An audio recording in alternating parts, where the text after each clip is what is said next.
Bonjour. L'histoire d'une nation n'est jamais écrite d'un seul trait.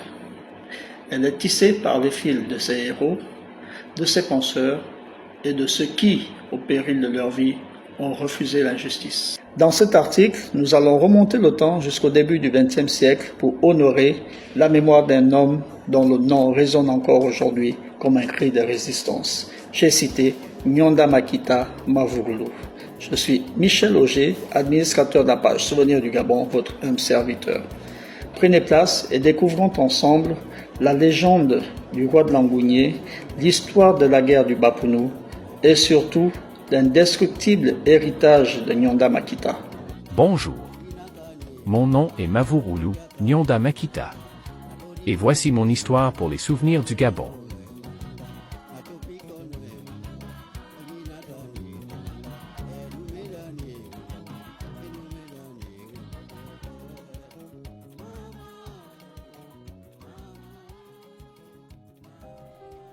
Je suis né autour de l'année 1870 dans la région de la Nyanga. Je suis de l'ethnie Pounou et j'appartiens au clan Bagamba.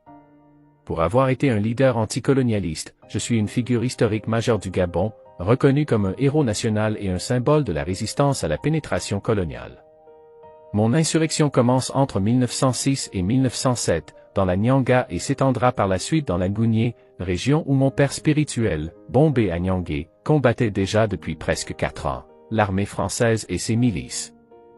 Entre 1906 et 1907, je décide donc de mener aussi une guerre contre l'oppresseur français et sa politique inéquitable et injuste, caractérisée par le portage, l'impôt de capitation, les concessions, ainsi que d'autres abus sur les peuples autochtones dont j'étais l'un des chefs. Grâce à mon aura et à mon charisme de chef respecté, je parviens à fédérer les Badjag et d'autres groupes face aux exigences croissantes des Français en leur disant qu'ils prennent nos terres, ainsi que nos enfants pour porter leurs caisses, et que si nous sommes, un et unis, ils ne pourront pas nous faire plier. Un jour, le refus d'obéissance de mes hommes provoque un affrontement tendu avec une patrouille française formée de miliciens à sa solde. C'est la première étincelle de la rébellion. Commence alors dans la forêt dense de la Ngounié, le long des voies navigables et des pistes intérieures, une guérilla parsemée d'embûches avec un climat de terreur pour les Français et leurs alliés. Par certains moments, mes hommes sortent de brousse et attaquent les factoreries et les convois d'Européens, les dépouillant ainsi de leur cargaison. Mais le capitaine Conrad s'agace de plus en plus de ces attaques inopinées et répétées qu'il ne parvient pas à enrayer. En 1909, ma tête est mise à prix. Un bataillon spécial, avec à sa tête le commandant Sigre, quitta Libreville le 14 juin 1909 et arriva le 1er juillet 1909 à Moabi et plus précisément dans le village de Madonga où ma présence était fortement signalée. Sa mission unique était de me capturer mort ou vif. Mais la mission échoua car le commandant Sigre avait volontairement été trompé par ses guides qui étaient secrètement acquis à ma cause. Cela me laissa le temps de m'échapper de justesse et de me réorganiser. À partir de là, la répression est devenue encore plus intensive et brutale. Des villages entiers étaient brûlés, et dans la foulée, ses habitants, hommes, femmes et parfois enfants sont massacrés. Certains de mes compagnons n'eurent pas la même chance que moi et furent capturés. Je ne restais plus jamais sur place, j'étais traqué comme un animal. De Koumuramba à Mokabé, en passant par Mourindi, les Français lancent des colonnes de répression importantes. Ils ciblent les villages qui me soutiennent et utilisent la stratégie de la terre brûlée. Dans le même temps, ils tentent aussi de corrompre ou de rallier d'autres chefs. La pression sur la population Badjag devenant intenable, le doute et l'épuisement commencent à gagner mes soutiens. En 1911, presque seul encore engagé dans la bataille, je décide de partir pour les Bambas où je trouve un refuge.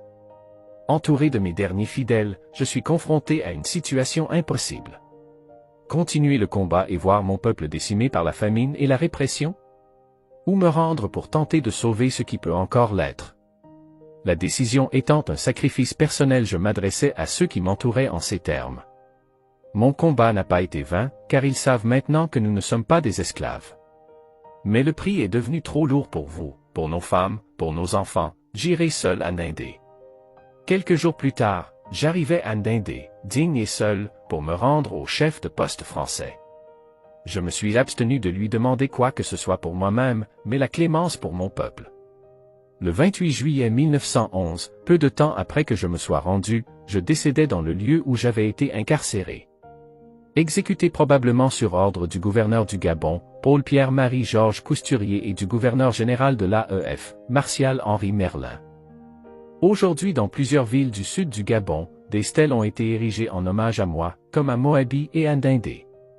Le lycée technique Nyonda Makita de Mouila porte aussi mon nom. Ainsi s'achève cette belle petite histoire sur Nyonda Makita, le résistant qui fut tour à tour appelé par ses ennemis banditisme, sorcier ou encore roi de la forêt. Bien que vaincu en 1911, Nyonda Makita n'a pas échoué. Sa résistance a eu des répercussions profondes, forçant l'administration coloniale à réévaluer ses méthodes. Et surtout, cette résistance de Nyonda Makita a semé la graine de l'autonomie et de la fierté gabonaise. Je vous invite à ajouter dans les commentaires des informations que vous auriez en votre possession. Merci et à bientôt.